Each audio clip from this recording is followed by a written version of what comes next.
Pupuntahan naman po natin itong nabanggit ninyo na po pwede namang mag-monitor talaga yung senator judges natin outside the session hall basta nasa loob ng Senate premise.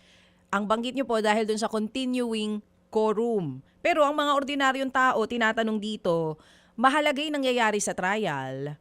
Bakit total nandun na naman sila? Bakit umaalis pa po doon sa mismong Senate Hall? I mean, yung pagiging present talaga ng senator judges natin kung saan nangyayari yung trial itself, hindi po ba mas importante na nandun sila? Bakit okay lang po na nasa ano sila? Halimbawa ay nasa labas ng session hall.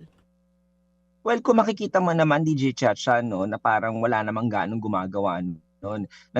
Yung sinabi kong yon was only a response to a question regarding the propriety of the photo that was taken by Senator Judge Padilla together with Senator Judge Villar and Senator Judge Bongo. So it was just a response to that para ipaalala sa ating mga kababayan na there was nothing wrong with that short break taken by such senator judges. Okay, And senator oo. judges can opt to go to the lounge for a short break at yun ay ayon sa parliamentary practice. So kahit sa mababang kapulungan ng Kongreso, sa House of Representatives, ginagawa rin yan.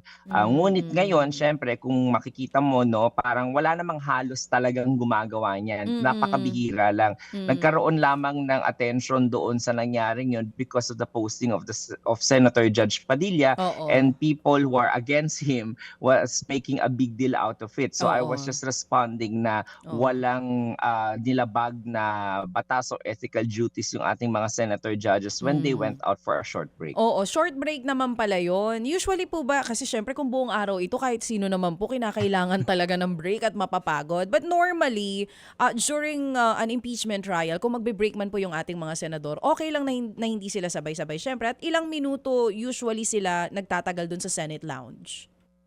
Walang general general direction yung presiding officer and even Senate President Gatchalian, because it is just a part of the customs of any parliamentary body na ganun ang ginagawa so long as walang magko-question ng quorum on the floor. Okay. So katulad ng sinasabi ng ibang tao na parang this is not Senate functioning as a legislative body, no? Pero pag sila naman yung nagsasabi diyan na parang wag maging legalistic yung ating mga proseso sa ating impeachment trial, sasabihin naman nila sui generis. So ito yung nakikita natin na dual function ng ating Senate impeachment trial, nakakaiba doon sa ordinaryong mga korteng nakikita natin, na merong konting leeway at merong pagsunod din doon sa Senate parliamentary practices na ginagawa, because these senators are not actually judges in the technical and legal sense, no? So they are still legislative people who are known to have practiced parliamentary customs and practices kapag sila naman ay nakaupo bilang Senate as a legislative body, and they carry over those customs and practices even in the Senate impeachment trial. Mga kapatid, patuloy po kayong tumutok sa 105.9 True FM para sa totoong balita, impormasyon, music and entertainment. Mag-subscribe sa aming YouTube channel at podcast at sundan nyo kami sa Facebook, Instagram, X at TikTok sa True Network PH. Bisitahin din po ang aming official website, truefm.ph.